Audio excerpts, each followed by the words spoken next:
श्री राधे, हर हर महादेव, जय सिया राम।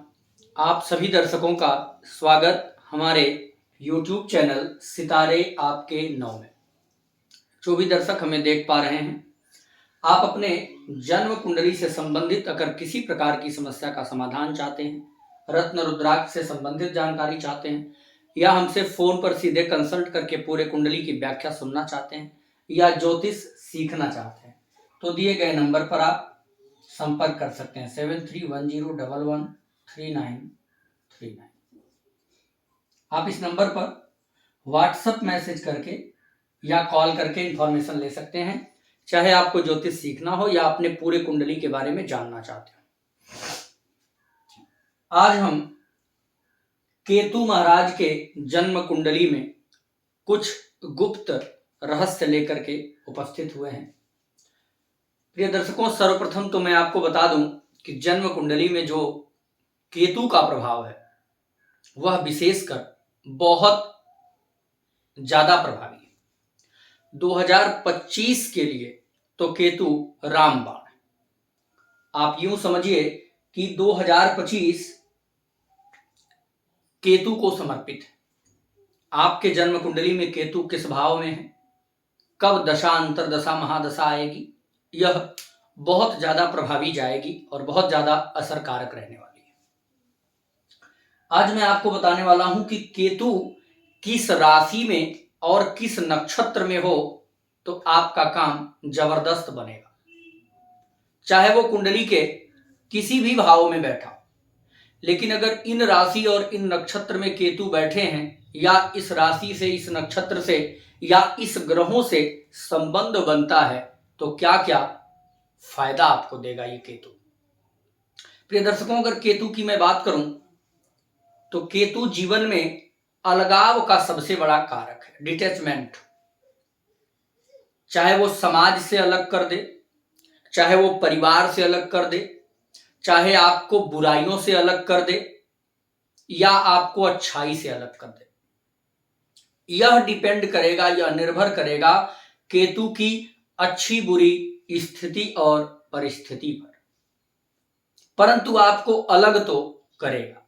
मेरे इच्छा अनुसार या मेरे विचार के अनुसार अलगाव जीवन में बहुत जरूरी होता है। अलग तो होना होगा बुराइयों से।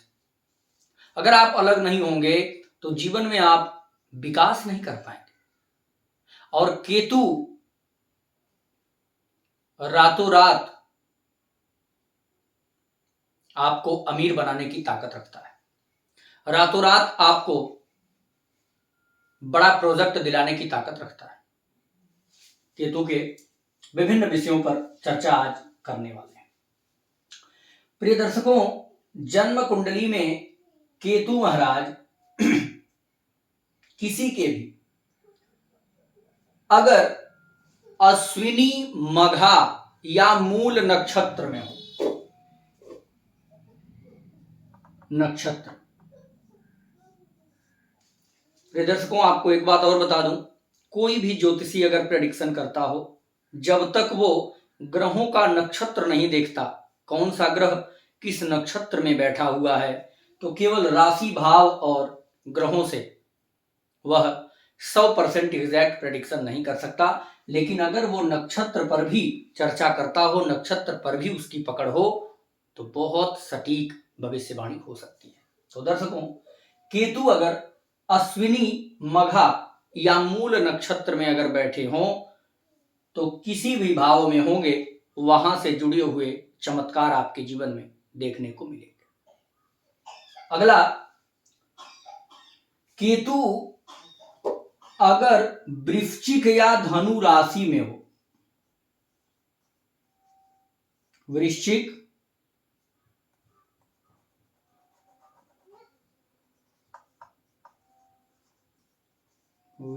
या धनु राशि में अगर केतु महाराज हो तो उच्च के माने जाते हैं। मैं एक बार फिर से आपको बताना चाहूंगा कि राहु केतु की कोई व्यक्तिगत राशि नहीं है। तो प्रश्न उठता है कि धनु और वृश्चिक में कैसे उच्च के हो रहे हैं केतु, या वृषभ और मिथुन में राहु कैसे उच्च का हो जाता है। तो प्रिय दर्शकों, उच्च और नीच का राहु केतु के लिए केवल इतना अर्थ समझिए कि जब केतु वृश्चिक या धनु में होंगे तो अच्छा परिणाम देते हैं, अच्छा रिजल्ट देखने को मिला है। तो आप भी इसका ध्यान रखिए कि अगर आपकी भी जन्म कुंडली में वृश्चिक या धनु राशि का केतु है तो जीवन में अच्छा रिजल्ट, अच्छा परिणाम देने वाला है। अगर वहीं केतु 2 या 3 नंबर की गिनती के साथ है, यानी वृष या मिथुन, वृषभ या मिथुन राशि में अगर केतु है तो केतु नीच का हो जाएगा, अर्थात अच्छा रिजल्ट नहीं देगा। तो हमको आज केवल देखना है वृश्चिक और धनु राशि में केतु हो या अश्विनी मघा मूल में केतु हो। एक शुभ प्रभाव और देखने को मिलेगा, केतु गुरु के साथ हो, केतु प्लस गुरु की युति हो, इसे हम गुरु चांडाल दोष भी कहते हैं। परंतु गुरु के साथ राहु ज्यादा खराब है, गुरु के साथ केतु बहुत खराब नहीं है। केतु धार्मिक ग्रह है, केतु समाज से अलगाव करने वाला ग्रह है, यानी आपको आध्यात्म की तरफ प्रेरित करने वाला ग्रह है, और गुरु भी आपको प्रेरित करने वाला ग्रह है प्रिय दर्शकों। तो इस बात का आप विशेष ध्यान रखें। तो इन भावों में केतु महाराज बहुत ही अच्छा परिणाम देने वाले हैं। अब जैसे हम मान लेते हैं कि केतु आपके चतुर्थ भाव में बैठे हुए और यहां पर केतु मघा नक्षत्र में हो और धनु राशि में हो। अब अगर ये दोनों स्थितियां बन जाएं तो इस केतु को आप देख करके क्यों घबरा रहे हैं? यहां का केतु तो आपके लिए वरदान सिद्ध हो जाएगा, यहां का केतु तो आपके लिए काफी बेहतर मदद करने वाला हो जाएगा। चतुर्थ भाव से जुड़ी हुई काफी चीजें आपको केतु अचानक दिलाएगा। परिवार में आपको अलगाव की स्थिति बनाएगा, आपके विकास के लिए आपको परिवार से दूर कर देगा ताकि आप ऊंचाइयों पर जा पाएं। जमीन गाड़ी मकान की सुख सुविधा आपको अच्छी देगा। किसी कर्ज से आप जूझ रहे हैं तो केतु की दशा, अंतरदशा, महादशा में अगर इन अचल संपत्तियों पर कोई कर्ज है तो उससे आपको छुटकारा दिलाने वाला हो जाएगा। अर्थात यह केतु आपको काफी श्रेष्ठतम प्रभाव देने वाला होगा। वही केतु वृश्चिक राशि में हो जाए, मघा या मूल नक्षत्र में भी बैठा हो तो भी जातक के जीवन में काफी अच्छा परिणाम देखने को मिलेगा। एक फार्मूला और मैं आपको फिर से रिपीट करूं, केतु जिस भाव में बैठा हो उस भाव के स्वामी से यदि केतु का संबंध बने, अर्थात उस भाव के स्वामी की केतु पर दृष्टि हो, या वह स्वामी कहीं भी कुंडली में बलवान या मजबूत स्थिति में हो तो भी केतु बलवान माना जाएगा। लेकिन केतु कहीं बैठा हो शुभ प्रभाव के लिए ही, लेकिन अगर जिसके घर में बैठा है वह ग्रह यदि कुंडली में पीड़ित हुआ तो केतु संपूर्ण रिजल्ट नहीं दे पाएगा।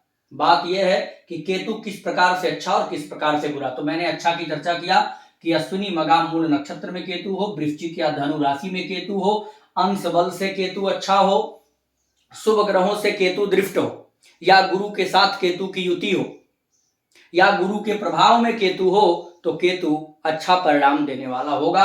अगर यह केतु द्वादश भाव में हो और गुरु से दृष्ट हो या गुरु के साथ हो तो मोक्ष कारक बन जाता है। केतु बुरा प्रभाव कब देता है? केतु जिस समय कुंडली में वृषभ या मिथुन राशि में होगा तब बुरा परिणाम देगा। केतु अंश बल से कमजोर हो जाए, सूर्य से अस्त हो जाए, या पाप ग्रहों से दृष्ट, खास करके शनि की दृष्टि में हो तो ऐसा केतु जीवन में अशुभ प्रभाव देने वाला बन जाता है। किसी के भी जन्म कुंडली में अगर केतु अशुभ प्रभाव दे रहे हैं तो उपाय क्या करना चाहिए? एक तो आप सोने की चैन गले में धारण कर सकते हैं जिससे केतु महाराज शुभ प्रभाव देते हैं। घर के सामने या घर की छत पर झंडा लगा सकते हैं, झंडा से भी केतु शुभ प्रभाव देते हैं। साथ ही साथ चींटियों के लिए दाना डालने से भी केतु शुभ प्रभाव देते हैं। खास करके एक विशेष प्रकार की चिड़िया होती है जिसका नाम है गौरैया। अगर गौरैया को आप दाना खिलाते हैं तो भी केतु शुभ प्रभाव देते हैं।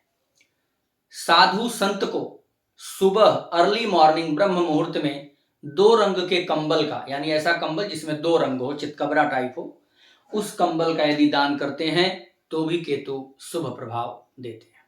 वहीं अगर 2 रंग के कुत्ते को आप रोटी देते हैं या उसको बेहतर व्यवस्था देते हैं, परंतु घर में रख करके नहीं बाहर, तो भी केतु आपके कुंडली में बलवान होता है या शुभ प्रभाव देता है। इस प्रकार से आप उपाय कर सकते हैं या केतु के लिए रत्न या रुद्राक्ष से संबंधित भी जानकारी ले सकते हैं। केतु को अगर मजबूत करना है तो आप 9 मुखी रुद्राक्ष या गणेश रुद्राक्ष पहना करके भी शुभ प्रभाव ले सकते हैं।